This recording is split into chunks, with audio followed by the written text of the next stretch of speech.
It is already time for another Draft to Deadline Inside the Reporter's Notebook podcast. I am Brian. It is so great to be with you back here in the podcast room. I am eagerly waiting to share this podcast with you. This story really touched my heart, and it was one that really meant a lot to me. I worked on it for 3 months.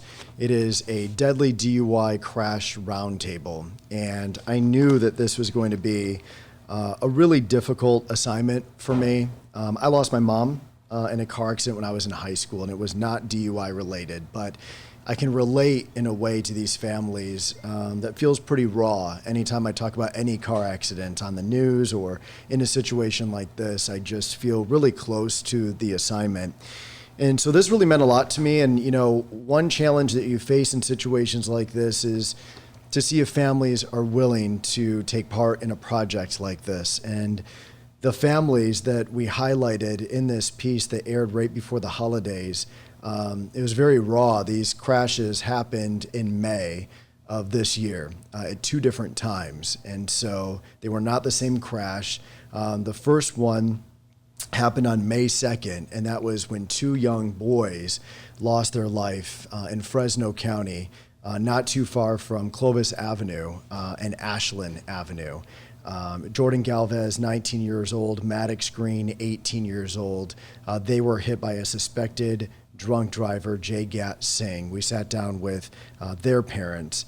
And then the McCoys, Kelly McCoy, her husband, Patrick, both of them had been touched by the hands of a suspected drunk driver, Kelly losing her parents, Kirk McCarty, Valerie McCarty, 78 and 76 years old. They had just returned from Hawaii, actually, on a vacation. Felipe Ramirez, 42 years old, was alleged to have been drinking and driving and going more than 100 miles an hour in a work vehicle. That happened near Coarsegold. So I sat down with these families, and of the 6 people we sat down with, collectively, they have lost 5 people to a suspected drunk driver. I want to jump right into this conversation because it was really fascinating to hear what they had to say about their own experiences, how they feel about the suspects in these cases and the suspects' families, and how they are missing their loved ones and how they want to ensure that this does not happen to another family. So let's listen to the interview now. Listen, I want this to be an open conversation like we've been having, but I also want it to be a little bit formal. So I'll call on you individually, but I also want you guys to be able to jump in and just have, that's why we're doing it instead of individually, we're doing it kind of in a group setting. I do want to start formally as you do all of your interviews, and we'll start, Kelly, with you and work our way down the line. Your first, your last name, and spell it for me, please. That's for our editors. We do not want to get anybody's name wrong. When you also do that, I just want you to say your loved one's name and age and spell it as well, just to make sure that there's no issues with digital or our editors to make sure we got everything right.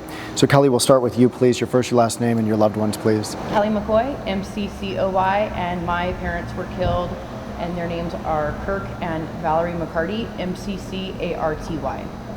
It's KELLY. Correct. So make sure we got that. Patrick McCoy, PATRICK, McCoy, MCCOY. And then my brother, which was Kevin McCoy, KEVIN. How old was your brother? He was 20. You were? I was 18 at the time. Yeah, Louis Galvez, LOUIE GALVEZ. My son was Jordan C. Galvez. He was 19. Mandy, MANDY, Arambula, ARAMBULA. My son was Jordan Galvez, and he was 19. Rob Green, ROBGREENE. My son was Maddox, MADDUX, Green, GREENE. He was 18.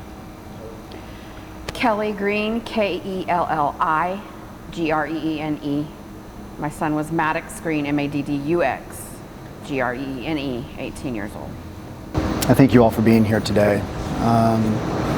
This is tough. It's tough to talk about, and it hasn't been that long since you guys experienced loss. What is interesting in this group is both these accidents happened in May. I want to hear a little bit individually about each of those who had passed.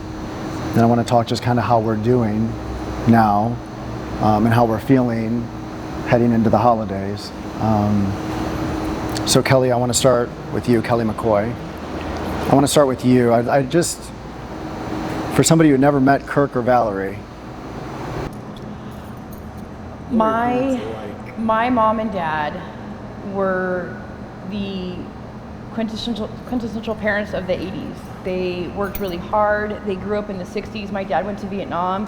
He was a freshman in college and thought that he might get drafted. So his big joke for the rest of his life was, I figured I'd pick the branch I wanted to go into, and so he decided to join the Marine Corps in college. And then he volunteered to go 3 separate times. And he thought, if it's my turn to go, I'd rather save someone else from dying. And so he went 3 times. He met my mom when he came back.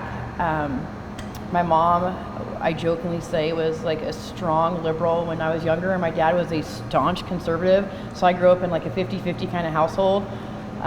They loved my brother, sister, and I unconditionally. My dad worked for Caltrans. My mom was a teacher and then a principal. So that was fun growing up, having your mom as a principal, and she was my 3rd grade teacher as well. They lived life. They retired. The day they could retire, they retired. They traveled the world. They had so much fun. They were very giving. They would watch our children, my nieces and nephews. They took trips with all the grandchildren. My mom went on a cruise with every grandchild. Unfortunately, she passed away before she could take our younger 2 daughters. They just loved life. They loved everybody. They would give the shirt off their back to anybody. And they were both such strong public service workers. They instilled that in my brother and sister and I, and we all 3, I was a police officer, my brother is a teacher, and my sister is a clerk at the Tuolumne County Courthouse. So all of us went into public service not because we wanted to seek fame and fortune, but our parents instilled in us that need to serve your community and make it a better place. And I think that's probably their lasting legacy, is that they taught all of us to give to your community and do everything you can to your church. And we're Catholic, so to give to your church and tithe what you're supposed to and just be a good, decent human being. And in the scheme of life, they're the winners. And so after they passed, we knew that they lived a great life, but it's still very hard without them because they are such big parts of our life. We had a group text of siblings where we would joke that when my mom would call us, we would immediately try to call the other sibling because we wanted to say how crazy our mom was. And then if they didn't answer, we knew like, oh shoot, mom called them first and now they're talking about me. So you miss those phone calls and things like that. And speaking of, I understand you spoke to it was just the day before they just returned from Hawaii. Yeah, so we watched our parents' dogs. My brother and sister hated my parents' dogs, so for some reason my husband and I were always the ones that had to babysit the dogs. So my parents went to Hawaii. They were there for 3.5 weeks. We returned their dogs, and about a week after they got home, I talked to my mom and dad the day before they died. So I was yelling at them about their dogs because he peed in our house, and I was very upset with it. And my dad had a cold, and they just talked to us about normal day-to-day things. They said what they're going to do the next day. We thought it was kind of weird. We didn't hear from them that day because my mom always texted us in a big group text, but I think you don't think anything of it. And we found out that the last person to actually talk to my mom and dad was my sister-in-law. She had texted my mom and dad about 2 hours before they passed away. And it was just, we all had good conversations, and it was nice to have that conversation, knowing that at least I told them I loved them. Patrick, tell me about your brother. I think he was my best friend growing up. He was my older brother. And he was really smart. He was one of those kids that just picked everything up in class, and it annoyed everybody because before class was over with, all of his homework was already done. He just naturally understood things. And it was interesting growing up because a lot of his teachers were my teachers, and they would come up to me and be like, "What's wrong with your brother?" And I'm like, "Well, what are you talking about?" And he just didn't want to apply himself. He liked working on cars, and he actually dropped out of high school, and all the teachers were just like, "This is a waste of talent." And I was the total opposite, so it was just kind of weird. But yeah, I think the day that he died was it was Father's Day, and my parents were out celebrating, going out to dinner, and my friends and I went and watched a movie, came home, and he had a party, and he was intoxicated, and he was just saying stupid things. So I was like, I'm just going to go to bed. And I was woken up by some friends of ours that had told me that he was dead. So that was difficult for me because, again, he was my best friend growing up, and that was gone.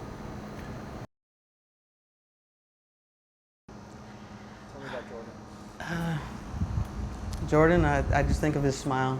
His smile, you know, just light up the room. I've said before, I will continue to smile for him. Yes, one of the last pictures we took was on Easter.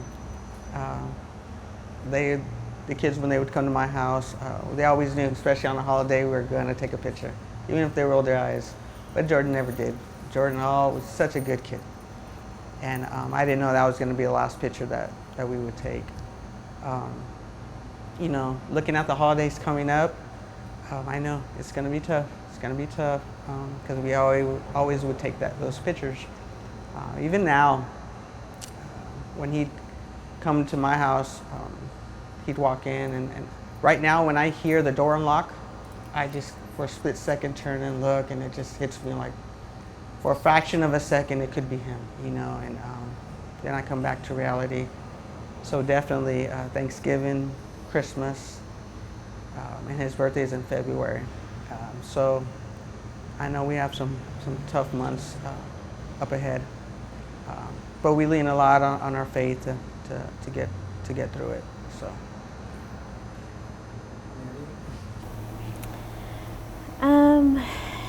Jordan was, if I can describe him, he was full of life.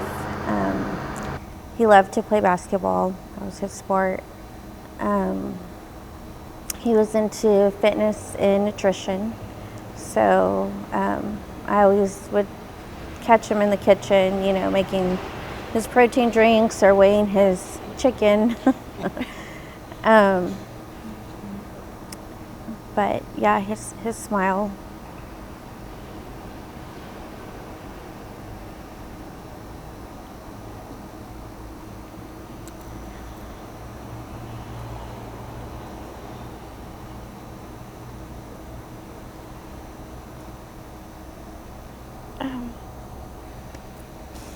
Rob, how about Maddox? Jordan and Maddox were very, very close friends, and we're deceased together. And so now I know where he got the food scale and the creatine and all of that from. And they were always these kids were together all the time, and they were always going to the gym at 10:30, 11 o'clock at night, you know. And it's Maddox, unique kid. He's our second son of two. Most people would say he's pretty quiet, but you know, not to people he's comfortable with.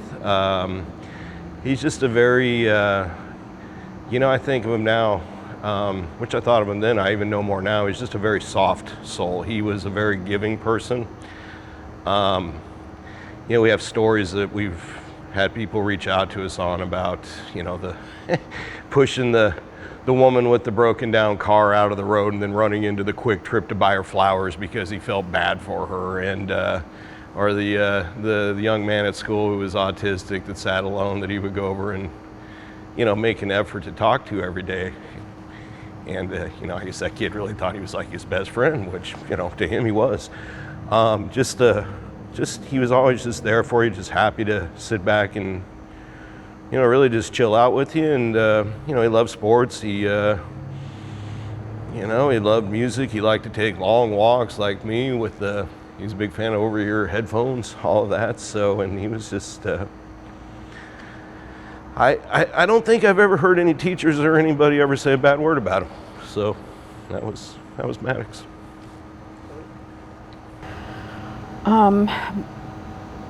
Maddox was plain spoken, quiet, comfortable just being and observing. He had a lot of friends. He loved to hang out with his friends. They, you know, like Rob said, they were going and doing all the time like young kids do. And, you know, he participated in the fire tech program at Clovis East for 2 years, did well in that. When he was little, he was, you know, he was a typical rambunctious, sweet smile, angel-faced little boy. And when he grew up to 18, he was a very compassionate young man. Made us very proud. My nickname for him was Heaven Sent. Both of my kids, I gave them nicknames, and I rarely called them by their given names, and they answered to whatever I called them by, but he was Heaven Sent. Describe as a group, so anybody can answer as you feel free, how it feels to have lost your loved one in this way. I feel like it's preventable. That out of the 5 deaths that occurred between all of us, none of them had to happen. And it was a choice that was taken by somebody else that we didn't know, that if they would have made a better choice hours prior, all of our loved ones would still be here.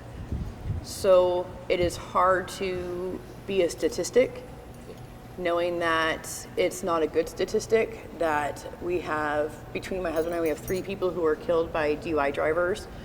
It is very hard to know that I'm a statistic that is preventable and doesn't seem to be getting better no matter what we do, no matter what the charges are, no matter what the punishment is. So it makes you think, like, what can we do to change it? Because I don't want another family to ever feel the way that me and my family felt, knowing that it was a slow, beautiful death. DUI accidents are horrific and horrible, and it is a gruesome death because it's the speed of a vehicle as a weapon is horrid. So I think for me, it is a completely preventable death. I would speak to you, in addition to all that, that's very well spoken. The amount of trauma that hits you initially is intense, and you don't really recognize it. You're in our situation, it was our child, obviously, and then you're just filled with just total grief, shock, confusion, lost, isolation, and but at the end of the day, I sometimes I find myself feeling a little sorry for myself, but I've gotten to the point where, or my wife, or my mom, or anybody impacted by this, his friends. At the end of the day, I feel like Maddox is the one that got shortchanged on this. He was just driving his friend home. That's all they were doing that night, and that was it. So he doesn't. I've lived my life. I've done things 50 times sometimes, and he didn't hardly get to do any of that. So you just feel like, when it's over, it's over. And for me, I maybe didn't realize just how final that was. It seems ignorant, but it's, or naive, but it's true. That's it. And he's the one that got shortchanged on all this. I think what's something that you have here in this group is very unique is that all of the people who killed our family members are still alive. Yeah.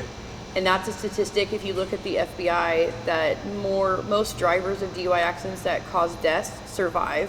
So for me, although I forgive the person who was driving the vehicle, it sometimes feels unfair that the driver who is a DUI driver killed someone else. So why couldn't it have been reversed?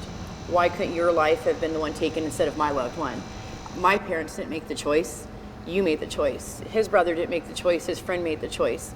So you start to think that it's unfair that so many DUI drivers survive when they could. And I know this probably won't be aired, but it's never like they kill the suspect that is running from the police. They always kill really good people. It seems to me that there's always a story behind this person was minding their own business. My parents were coming home from the grocery store. Your kids were going home from just being driven home, minding their own business. It's not. These are people's lives who are taken away, and the people who took their lives are still here and fighting for their freedom in the court system. So it's just not fair. Anger? Oh, very. Oh, immense, yeah. Immense anger. Yes, I feel cheated. I feel cheated. My family's been cheated. My son, Maddox, was cheated. And I'm angry. I'm angry that it didn't need to happen. It shouldn't have happened. Yeah, and the allegations in ours is the individual wasn't exactly cooperative or stayed on the scene or anything. So it's, there's a lot of anger towards it, and it's just it's, I mean, the word that is going to come back over and over and over is just avoidable. But yet I'm often struck by just hearing the stories today of just, we won't go into the details of each, but, how extreme a lot of these allegations are. And, you're just not drunk, but you're just blatantly dismissive of other people's safeties in so many of these situations. Somebody wasn't abiding the speed limit at 35 miles an hour and accidentally hit the wrong pedal here. They were missiles on the road, and very drunken missiles at that. So yeah, a lot of anger. A lot of anger. And she said it really well there, they're fighting for their rights, and I understand that. I support the American court system completely. But it doesn't help matters. And that's a big thing you have to go through too. I mean, these cases, you see them all the time. There was one just the other day that 7 years later, 5 years later, 6 years later, that these are finally being finalized in court, and you're just going, we're just barely 4 or 5 months into this right now. So yeah, it just anger all the time, I know for me, I never thought this would happen. Never. And I become now, we become the family that just didn't think this would happen to them. For Jordan, I didn't care if it was down the street. Dad, I'll be right back. Yeah, okay, be careful. Safety first. That was kind of our thing. We'd always say it. Even in text messages, be careful. All right, son. And now that for us, or for me, it was shock. The shock of, okay, now, again, start to deal with this, start to process this, and now on a mission to get the word out there, to not get behind the wheel if you've had too much. If that can make a difference, then no families have to go through what we went through. I don't know if I ever shared this with you, Louis, but we were going to Kansas City the next morning at 5 in the morning, and so we were out of town when this happened. But we said to Maddox every single night, and these were actually our last words to him when he walked out of the door. He was going to the gym with Jordan, going to pick him up after their deal, and every single night we'd say, we love you, be careful, and he would always respond, love you too, I will. And and he was careful, but it didn't make a difference, did it? So and so that's how you every single night when they go out, that's what we would tell them, and that was our last words to him. I will. I would say another emotion is fear. Yeah. Fear for my other children. Our 16-year-old daughter just started driving, and we helped her through that process of preparing for her driver's test. And now that she's out driving, she does a great job. And I explained to her, driving is the easy part. It's paying attention to the other people that are out there. That's the hard part. And I try to reiterate that with her often. And I feel like it's something that I can't say it enough to her, because I know of things like this that can happen. And it's just an ongoing fear that I have for my children. Head shaking over here. Of course, you have between the two of you 4 young people. Are you feeling the same way? I think, like Kelly had said earlier, it could be preventable. I think, not the pain that we're feeling, losing our son. They also ruined their lives too, just for making a bad choice. So again, it could be preventable, because they've ruined their life as well. Our suspect had a wife and a young child. And I hate the fact knowing that for my justice to be served, I'm taking away a father from another family. But at the same point, you have to stand in judgment for the pain and the 2 lives that you took. And so we're all mothers, it's very hard to know that we are advocating for someone to go to prison for 10 years that their 3-year-old will not see again until they're 13 or 14 out. So it's not just our lives that were ruined, like Mandy said, it is the lives of the drivers as well. He not only took away my parents, he ruined the life of his wife, he ruined the life of his child, and he didn't know my parents. And I understand that, but he should have thought of his child at home that doesn't get to have a dad growing up now because of a choice he made. It is completely preventable. So not only did they ruin the lives of our families, they ruin their own lives and their family members as well. And it is horrible to feel that much hate and anger towards someone knowing that their family is hurting as well because their family didn't make that decision either. So it's a very weird place to be. Patrick, I'm interested in the law enforcement side. You two bring such a perspective from law enforcement. I want to hone in on that for a second. What do you see over the course of your career when it comes to DUIs, when it comes to these tragedies? They are all preventable. I think that's kind of a common term that you hear us talking about here, is that they are all preventable. It's very easy to have a plan if you're going to go out and have something to drink, whether you're going to go out to a restaurant, go to a bar, drinking at home, just have a plan. Uber or Lyft, whatever rideshare you have, are not that expensive in comparison to the consequences. It's not that expensive to leave your car where it's at and get a ride home from a friend or from some sort of rideshare thing. So, yeah, they're 100% preventable. Kelly, you were hurt on the job. I was. So the driver, I was in a patrol vehicle. I was the watch commander that night, and I was helping out my teammates. There was another DUI accident on Highway 12. So I told my team, hey, there's calls stacking up. I'll just sit here and watch the tow truck driver take the car out. So I was sitting in my patrol car, flares behind me, my lights my lights were on, but I didn't have a seatbelt. I was turned towards the computer. I thought I was just going to approve some reports, waiting for the tow truck driver, and I was hit at about 92 miles an hour by a guy who'd been drinking at a bar, and he flattened out the back of my Ford Explorer and used it as a ramp, landed on my hood, and he flipped several times. I wasn't seatbelted and I was turned in an odd way, so I'm a big girl, I'm 5'9", I have a bulletproof vest on, and I was thrown under the steering wheel. So if you can imagine my whole body under a steering wheel, so I had a lot of injuries due to that actually ended my career. I had to medically retire. I still work for my PD. They have me as a consultant, so I still get to be part of that world that I love so much. I was like 3 years away from retirement. So for me, I've been the victim of that. Thank God I didn't lose my life, but knowing from the law enforcement standpoint, so yes, my parents were killed in a horrific vehicle accident. His brother was killed in a horrific vehicle accident. But if you look at the fire department side and the law enforcement side, all the officers and fire department members that are there at the scene and the toll it takes on them, the amount of the fire department has to use the jaws of life. In my career, I can't count how many times the fire department is literally opening a vehicle where we already know the person's dead and the scene that we see, and they're doing their job just to remove the body. And it's the toll it takes on all of us to see that gruesome death over and over and over again from preventable deaths. Or from someone just making a mistake that ruins everyone's lives. So I think as family members, you forget that the people who are on scene saw it firsthand, and it does stay with you.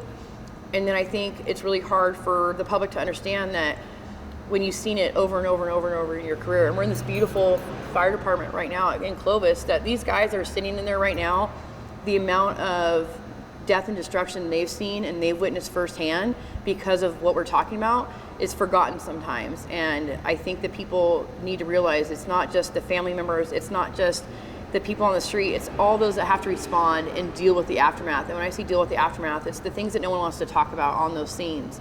So for me, and I know for Patrick as well, it's really hard when we look at that, because then having it happen to you personally, that's all I think about is what I've seen over my career, to thinking that's what my parents look like.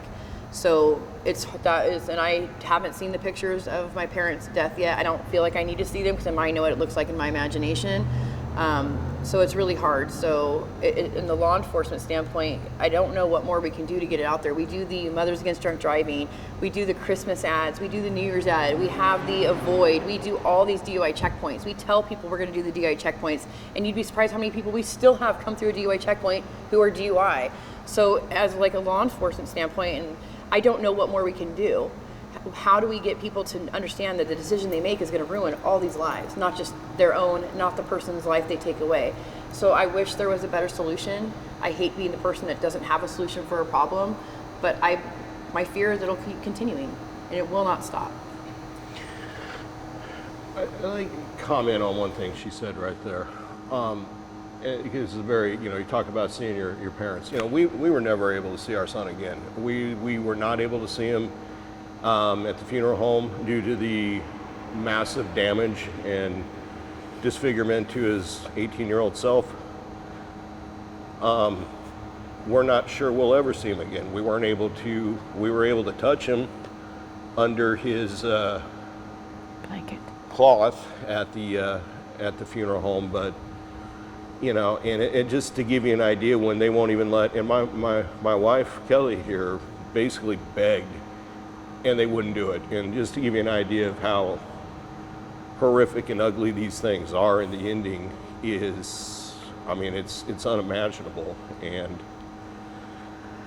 then I just would, one other thing while I have there, Patrick, on the fear there, that's extremely real. And I just point out that it's always our son Nolan. Just when we travel, we go places, he's worried about us. He's worried about us crashing. My mom is worried. My aunt, my sister. It's just the amount of people that are impacted and traumatized by this, and changed evermore. It's just that real, and I can't even imagine having to deal with this more than once. And so when I hear these stories of multiple times, it just slays me, But we were never able to see him again. So we have no idea what he looked like at the end.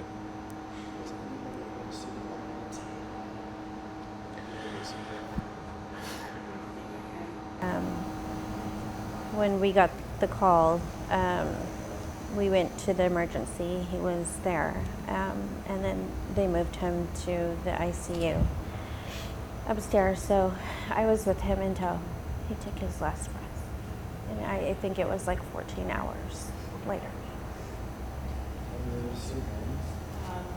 At the speed of impact on, for my parents became part of their vehicle.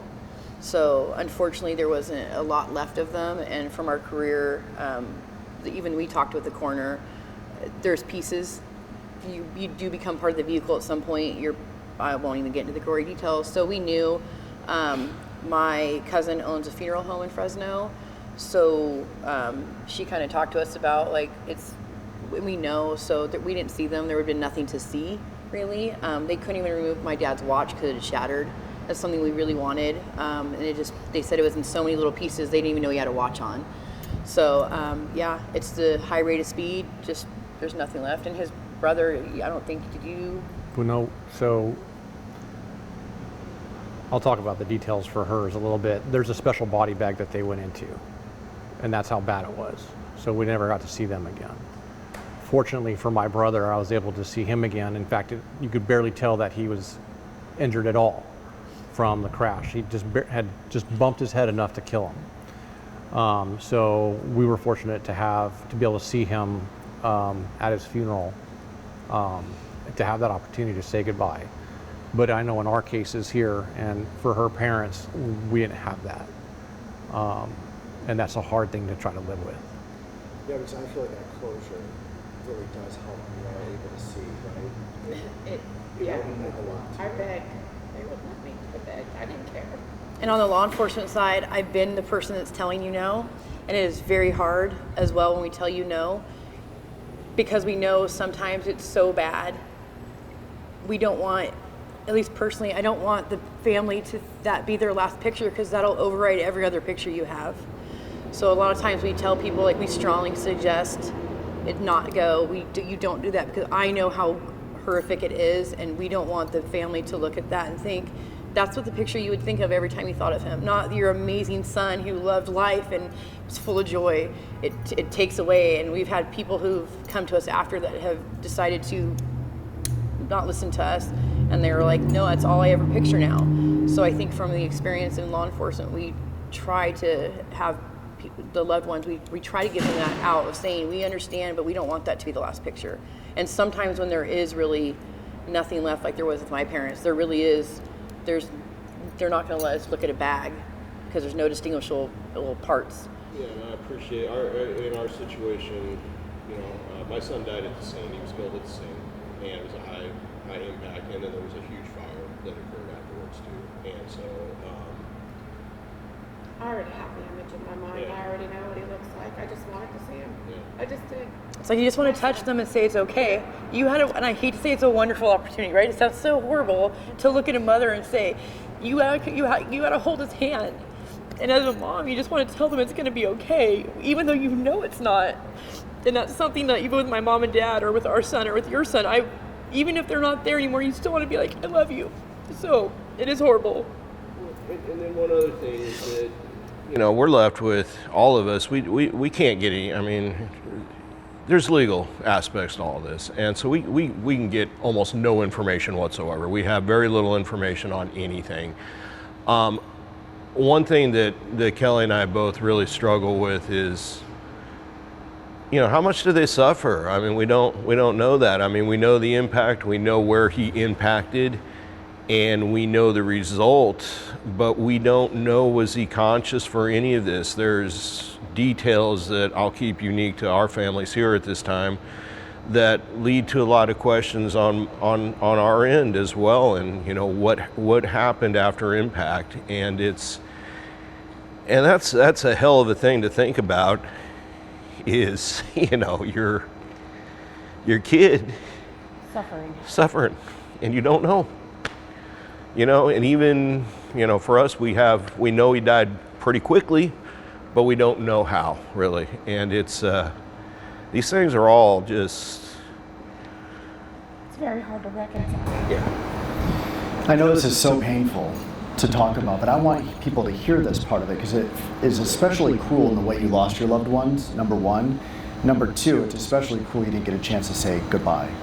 And knowing what that meant to you to be able to have that opportunity, and that also was stolen from you. So you were stolen from twice in a really horrific way. And it goes to, Patrick, what you were saying earlier about how violent, Kelly, these crashes are, that they are like bullets, you said earlier.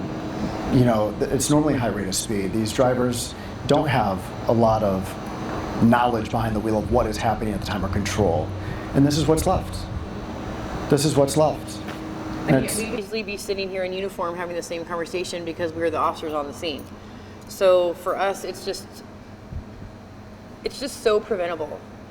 There's not a lot of things in life that are preventable. Not a lot of deaths are preventable. This is one of them. There's no other, you know, you take gun deaths and DUI deaths, they're very similar. Why? Why is there this push for so much gun control, but yet there's some Mothers Against Drunk Driving, but it still happens? So on the law enforcement aspect of it, what can we do to bring more awareness to this? Do we start earlier with children? California, do we have every licensed driver sign a waiver saying, doing the Watson admonishment at 16, you understand you're going to go to jail for the rest of your life if you drink and drive? Would that be enough of a deterrent at that point? And if that would, then why haven't our legislators done that? We quibble about whatever for months and years on other things. Why isn't this more important to our legislators to say, let's do this? It takes one vote to say every person who gets their license, every person who gets a renewal signs this form saying that if I drink and drive, I'm going to go to prison for the rest of my life, and I'm going to be charged with murder because I made the conscious decision to drink so much alcohol that it impaired my driving and my ability to render decisions correctly. So therefore, I should go to jail for the rest of my life. Why can't we do that? Because maybe that is the only deterrent that would solve the issue, so no one else sits here with you. If you'd like to see that, raise your hand. Would you, all of you, yeah. I want to, you know, for us. You know, this individual allegedly made several stops during the night, and we don't know where they were or what he was doing, but that's what's alleged. How about, along with legislation, how about we hold other places accountable? I mean, if you're at the bar and you see somebody sloshed, quit serving them alcohol.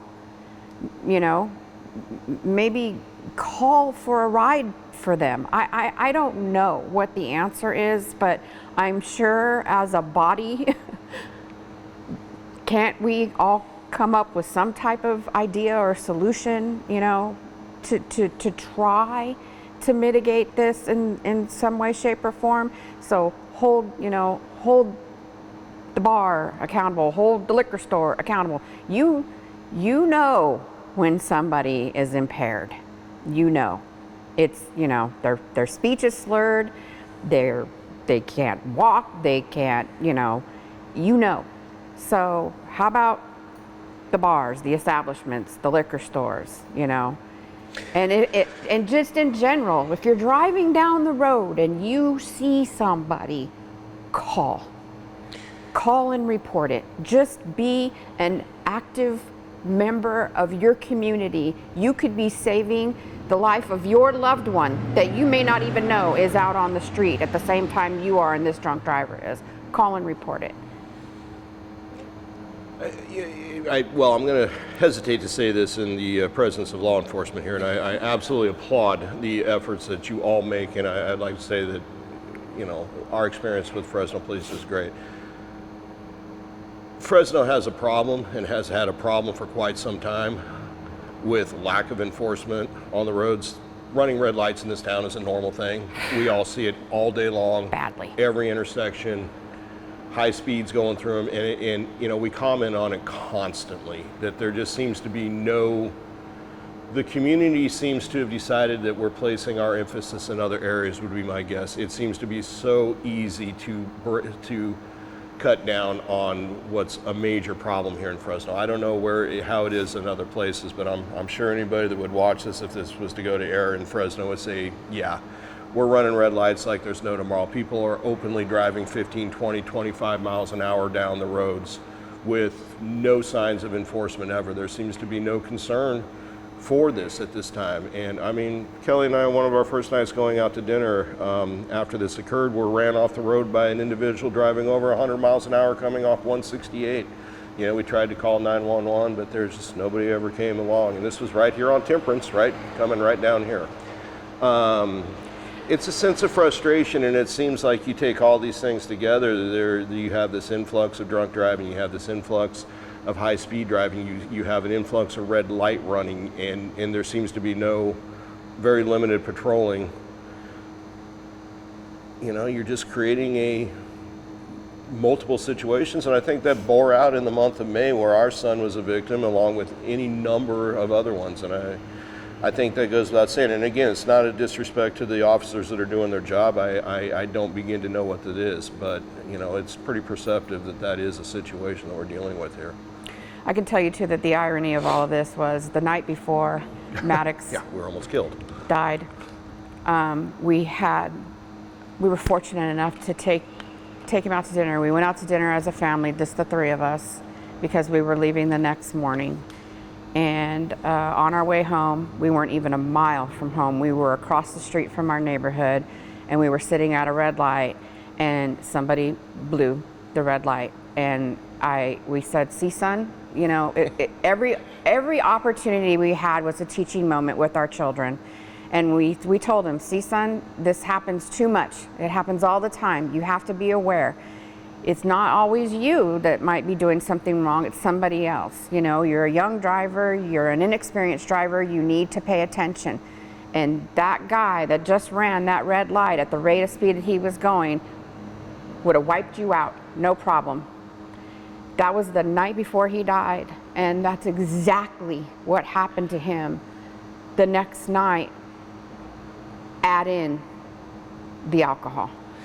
So not only were they drunk, they ran the red light and struck him.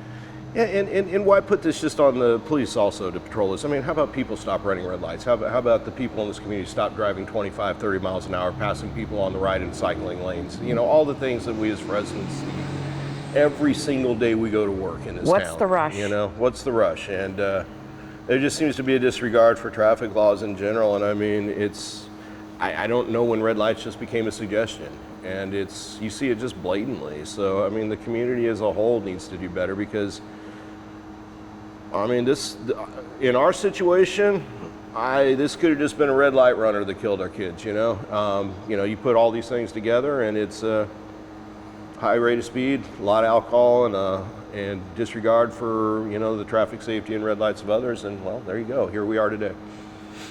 You guys are inside the investigation. I just want to know, as we talk about the drivers of these cases, Kelly, what do you know about speed, blood alcohol level? The person who is driving the vehicle that killed my parents was going over 100 miles an hour. Several people did call 911. Actually, like 3 or 4 people actually were able to box him in and stop him. And they tried to prevent him from driving. He went through the person that literally was trying to take his keys out of the vehicle. He continued on, and within 45 seconds of that stop, he killed my parents. So the suspect's out on bail. It's going through the Madera County District Attorney's Office, and the case is ongoing. He has yet to have a preliminary hearing, so we're just waiting on that.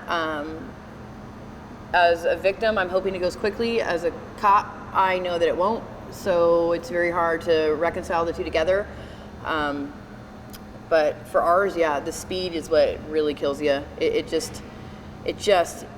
Your vehicle is a weapon. If you hit someone on purpose on your vehicle, you get charged with a 245, which is an assault with a deadly weapon, for a reason. And that's if you aren't even drinking alcohol. If you ram somebody and hit them, if I'm mad at Mandy and I hit her with my car, I'm going to get charged with assault with a deadly weapon, because that's what a vehicle is. It's a deadly weapon. And you add alcohol to the mix, it becomes, like Rob said, it's a bullet.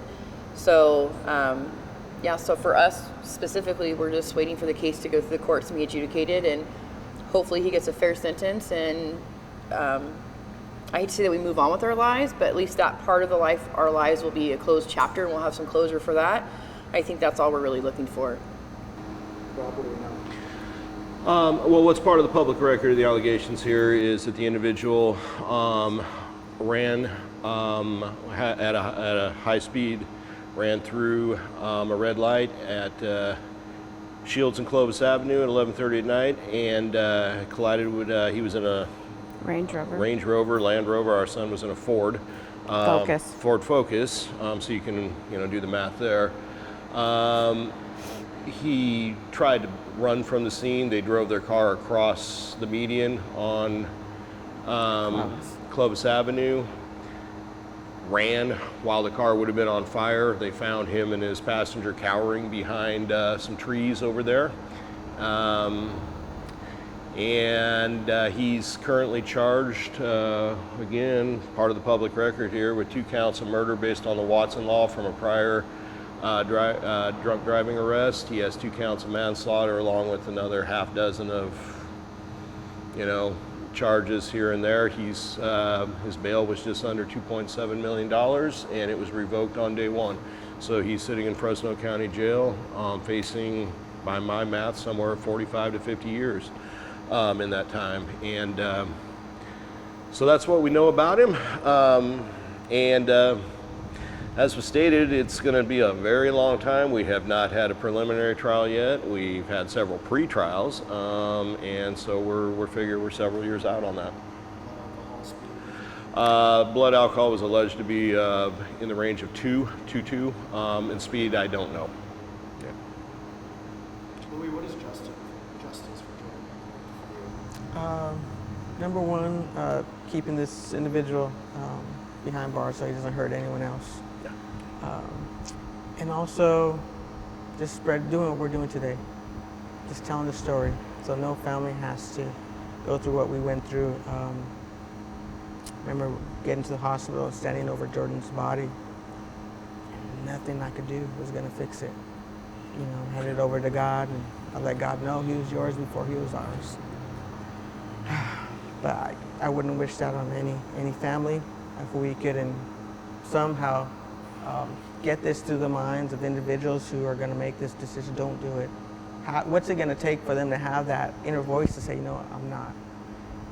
Maybe this penalty can be so severe people wouldn't even think of doing it. Can we get to that level already? Kelly, justice? Justice would be for him to stay behind bars, to be convicted of this crime, and to see some type of change. That's what I'm hoping to get out of this, so no one else has to go through this. I'll try to stay optimistic, but I'm not sure. I guess if my message were to be, if you're not going to think of anybody else, how about you just think of yourself? Think of yourself and what it's going to do to you. Yes. And think of what it's going to do to your family if you can't think beyond that.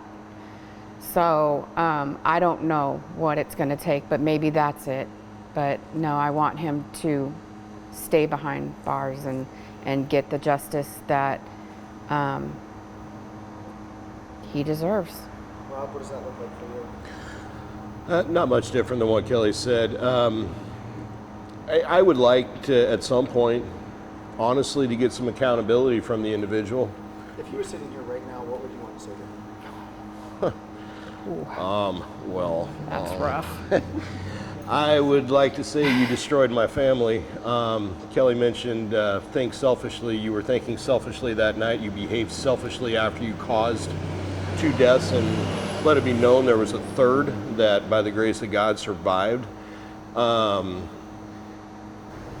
You destroyed numerous families. You were selfish. You ran. You were a coward. You did nothing to help. And may God have mercy on your soul. You destroyed us, but I would just, at some point it'd be nice if, you even got an acknowledgement that you're sorry. We don't, and I don't know if he is or isn't. I have no idea. We just see him in court. But I don't know, if I was in that circumstance, the prison of my mind would be nothing. I mean, it would be so much more than the prison that I was going to be in for the next how many ever decades. I couldn't live with myself if I saw what happened here, and I just put that out to everybody. Kelly hit it great. Think selfishly. You're doing a selfish thing. Well, think selfishly. There you go. I wish you would have done that when you just decided you didn't want to go to jail for the rest of your life. I don't know. I'd like to ask you a question, all of you guys. My siblings and I, the only time we've ever had a disagreement about anything with our parents since they died was the suspect in our parents' killing was severely injured, and he was in the hospital for about a week. I wanted him to pass away. And then I felt bad that I wanted someone to die. My brother was like, no, I hope he lives, because my brother, I swear, has already written out his statement, his impact statement, and he's been telling it to us so many times. We're like, okay, Jeff, we got you. We all know your statement, you're fine. And then my sister was kind of ambivalent. She was like, I don't care one way or the other if he survives or doesn't survive. So for you guys specifically, was he injured at all or no? He got a cut on his head. From the booking image that we saw, he had a cut on his head. Do you think, and I don't even know the answer to this either, do you think it would be easier if the suspect passed away? Because for me, the reason I think I was looking for him to die, I wanted him to pass away because I thought it would be done. I know we wouldn't have to go through the court proceedings. Yeah. I looked at it as justice was served because you took away the life of my loved ones, but you died too. And I know where my parents are, and I know where you're at. So for me, I felt like that would have been better. But I don't know because it didn't happen. Not for me. I would not want him to die. I want him to be held accountable. Yeah. That's what I want. And I would probably have, to make it very clear to everybody, honestly, I really don't think about him. I really don't. I think about Maddox. That's who is in my mind all the time, is Maddox. The person that did this to my son, he doesn't get to live rent-free in my brain. So I don't think about him much. But if I were to put a thought to that, it would be he needs to be held accountable. And I would probably have a little bit of forgiveness for him if he would have stayed and helped. Yeah. But he didn't. That's a really hard thing to deal with. And I mean, if you've seen some of the pictures we've seen of the incident, the flames are 15 feet high off the car. I mean, it's I don't know what could be going through your mind when that's happening.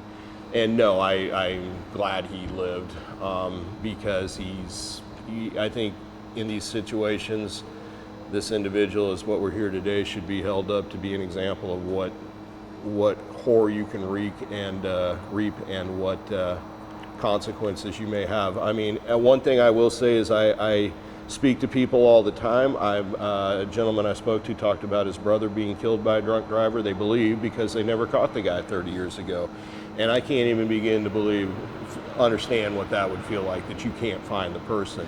And in this case, they had to be honest with you, we knew where he was before we knew where our son was. We went a good 10 hours without having any idea where Maddox was because they would not provide us any information. 3 kids in the car, 2 were transmitted to CRMC. nobody would tell us anything for a good 10 hours about that. So, but we knew where the driver was, within by about 3 o'clock in the morning. So that's, yeah. Kelly, what would you say to the driver in your case?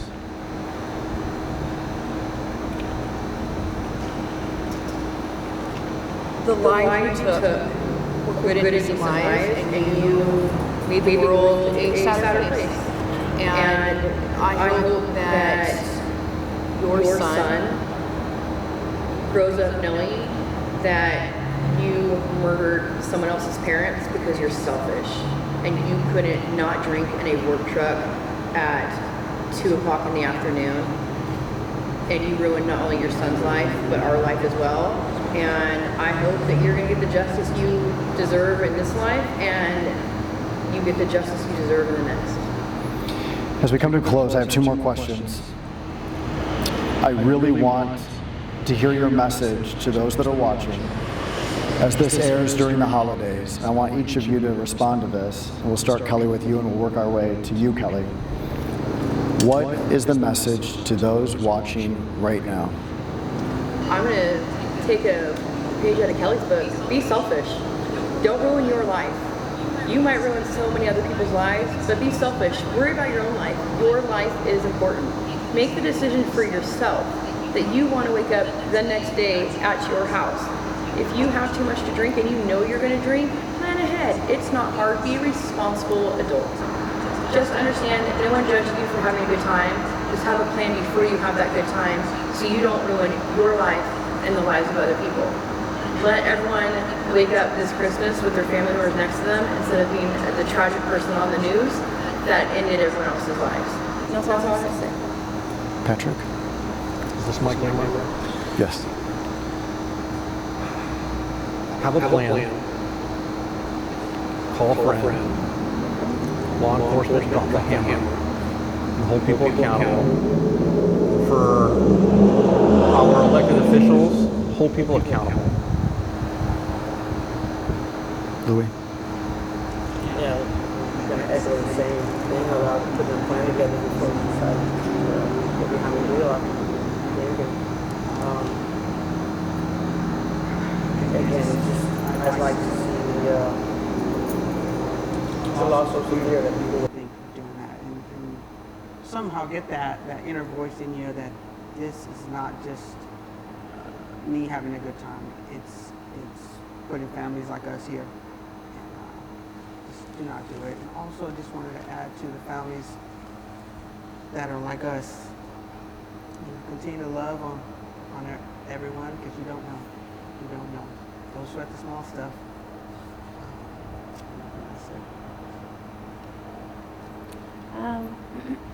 I would just say plan ahead. Just one bad choice can, ruin a family's life or even your own. So think before you get behind the wheel. I would say number 1, love your children forever. It's all over with a tap. Individuals out there, I would echo, by all means, have a good time. We all do. Think what you're doing, have a plan.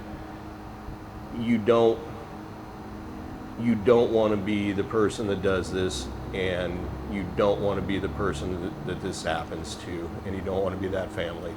Just everybody slow down, stop and think for a second. And I mean, if that's the message we're bringing out today, which is an interesting one, is yeah, by all means, be selfish, and because you're probably doing everybody a favor, but love your children forever. Same. Have a plan. Think about yourself. Think about what you could do to your family, to the rest of your life. Don't be a mugshot. Yeah. And if you can go beyond that, think about others, and it's easy. It's call somebody, walk, I don't know. There's so many different ride shares out there. Call a friend, call a family member. And, I want to make it clear, I'm not sitting up here in judgment of anybody. I consume alcohol. you know, but when I do, I don't drive. When I was a kid, I did foolishly. And I'm lucky to be here. I'm lucky I didn't hurt myself or anybody else. When I became a mother, that all changed for me. I don't do that anymore. If I am going to drink, I do not drive, period. Last question. It's from Kelly Husser. Always says the tough one for the last. What are you going to miss the most? Oh man. I'm gonna miss his smile. His sweet smile. He was so compassionate and so loving. He was just a good boy. And that's what I'm gonna miss, and I'm gonna miss all the things that he could have been and could have done. That he'll never have that chance. Rob, what will you miss the most about Maddox? Well, I'm going to miss our friend. You know, we're a family of 4. Now we're a family of 3.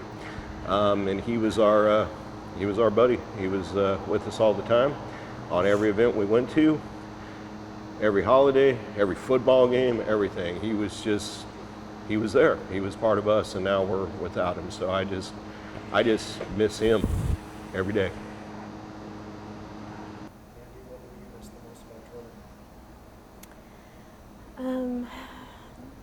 I miss his presence. I'll miss the future that we could have had watching him just live, doing what he loved to do. He was cheated of that. And so I'll miss him. I think of him every day.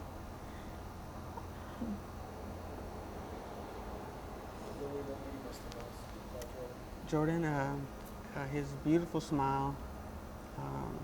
When I greet him, that hug, and I'd always tap right here because he's been lifting weights and starting to show. And his voice, his deep voice, just his presence. Like I said before, he'd always take a picture at the holidays, and now we're gonna miss him.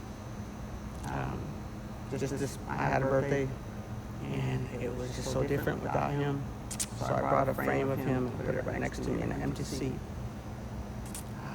But the silence is so loud. So I love him forever, though. Patrick, what will you miss most when you're in the I feel like I was probably the only person that Kirk would talk to about his time in the service, because we could both relate to each other with that. But also kind of doing the stupid family things that we do together. Kelly's mom was so good at putting these things together, and we hated it, but we loved it at the same time. And just being able to call them about things that they were experts at, I just never get to do that again. Kelly, what will you miss the most when you're parents?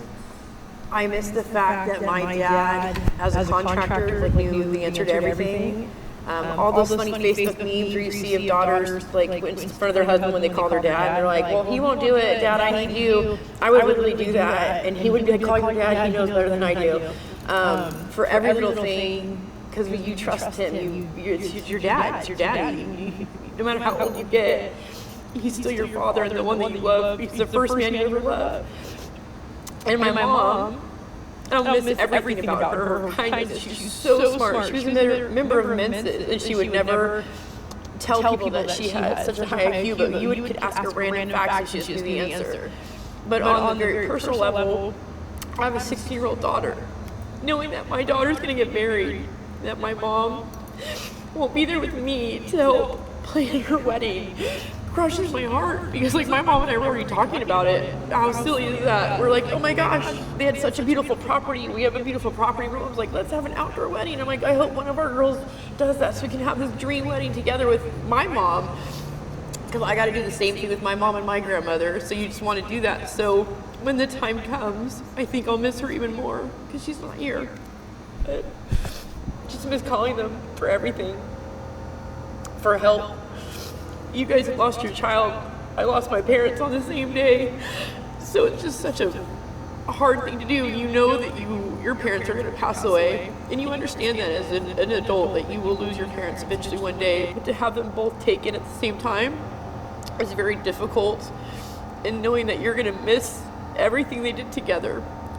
My parents would never talk to us individually. My mom or dad, whoever you called, would put it on speakerphone so the other one had to listen. And if they missed part of the conversation, they would literally make you have the same conversation again so your other parent can hear. And you just be like, oh my God, can you guys just stop? I have one question. And now, as annoying as it was, I think that's what I miss the most, is that I don't have those speakerphone conversations. And my mom would hate that I'm saying this, but she was the crazy lady who would talk in the grocery store on speakerphone to us, and we would literally say, are you in the store? Mom, get off the phone, you're being so annoying. But now, man, I would give anything to talk to her while she's grocery shopping on speakerphone so everyone heard our conversation in the store. You guys have been so brave. I mean, really. I mean, brave to talk about this, brave to advocate for this, brave to discuss this not even 4 months later. I thank you guys for being part of this. Is there anything that I didn't ask that anybody would like to insert or add before we close? Is there anything that you guys wanted to hear that you didn't hear? No, I think we're good. Okay, all right. Thank you guys. And my heartfelt thanks to these families for meeting under these circumstances. I mean, at this point, it had only been a few months since their loved ones had died. They were leading up to Thanksgiving. This interview was shot before Thanksgiving. They were leading up to Thanksgiving and Christmas and the New Year for the first time without their loved ones. And so I know how raw this was and how hurtful this was for them to go back to these moments.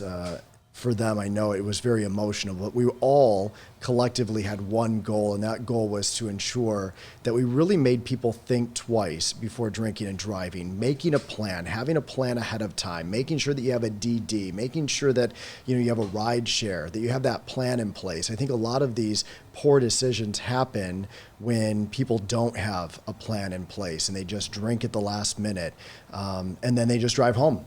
And it just is proof in this conversation that all it takes is one bad decision, 1 second, to change your life and to change the life of someone else. Oh man, that was a tough one. Draft to Deadline, Inside the Reporter's Notebook. Thank you so much for joining us for this latest episode, and I hope to see you again very soon.